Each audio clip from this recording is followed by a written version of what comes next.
আসসালামু আলাইকুম, কেমন আছেন আপনারা? আশা করি ভালো আছেন, সুস্থ আছেন। তো আমরাও ভালো আছি।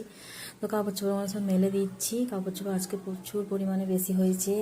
4-5 দিন ধরে ব্যাঙ্গালোরে আমাদের এখানে প্রচুর বৃষ্টি হচ্ছে। আর ওয়েদারটা এত নিচে একটা কী বলা হয়, যে দেশে যেরকম হয় সেরকম দ্বারা হচ্ছে।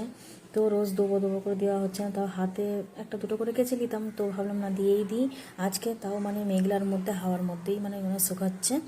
আর আমি পরের দিন যেহেতু ভয়েসটা দিচ্ছি, তো আজকেও বৃষ্টি প্রচুর হয়েছে সকাল থেকে, আর মেঘলা একদম।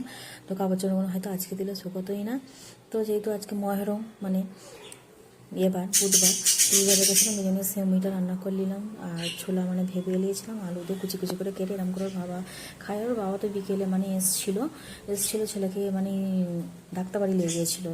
আর ওই বিরিয়ানিটা ওর বন্ধু দিয়েছিল আর কি ওকে, মুসলিম, অবাঙালি মুসলিম, ওই খাসি বিরিয়ানি ওকে বন্ধু হিসাবে যেরকম দেয় আর কি। আমরাও তো দিয়ে পাঠাই, ওরা দিয়ে পাঠিয়েছে কাঁটা বিরিয়ানি। আর যাই হোক, বিরিয়ানিটা খুব সুন্দর ছিল। আর এইদিকে সব কিছু করে সবটা তো অফ ক্যামেরায় করেছি। আর প্রচুর তার মধ্যে যেই তো বুঝতে পারছেন একা হাতে সব কিছু করা। আর আমার দিদির মেয়ে যেহেতু আমার কাছে আছে ঠিকই, ও হাতে হাতে টুকটাক যতটুকুন পারে করে দেয়। ফল টলগুলো ওই কেটে দিয়েছে, আমি তখন নামাজ পড়ছিলাম। আর সবটা যেন ভিডিওটা তোলা হয়নি। তো ওর বয়সটা তো বেশি না, আমার দিদির মেয়ের বয়স এই 13 বছর। ও ছোটো এখন, ওর এখন স্কুল ছুটি আছে বলে ওকে রেখে দিচ্ছে, ও আগের মাসে চলে যাবে। তো এইদিকে একতার খেতে বসে গিয়েছিল, ওইখানটা আপনাদের সঙ্গে শেয়ার করলাম। আর লেবু পানি আমরা আর কি করি ওইটা, ফল টল কেটে। আর নারকোল ওইটাও অফ ক্যামেরায় করেছি, নারকোল চিড়ে ভাজা আর কি, ওই কাঁচা চিড়ে ভাজা বলে ফেলছে, সরি।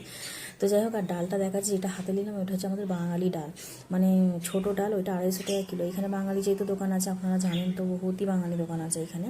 তো বাঙালি দোকান থেকে কিনা।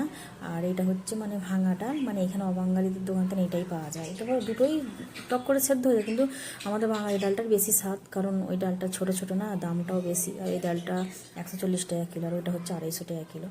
তো যাই হোক, পরের দিনও ফের ভিডিওটা কিছুটা করলাম, ফ্রিজে রাখা ছিল, বরফ জমে গেছিলো। 1 ঘন্টা বাদে ফেরা হলো, কাবাবের মশলা দিয়ে আর কি ভাজবো ছেলের জন্যে। আমাদের তো মাংস রান্না করব, আর মাছ রান্না আগের দিন একটু রয়েছে, আবার ডাল আর সবজি ভুজার আজকে কিছু করব না। তো ওয়েদারটা দেখুন কীরকম দ্বারা বৃষ্টি হয়ে ওয়েদার একদমই খারাপ। তো মৌসমটা তো ভালোই লাগছে। তো যাই হোক, আপনারা ভালো থাকবেন, সুস্থ থাকবেন।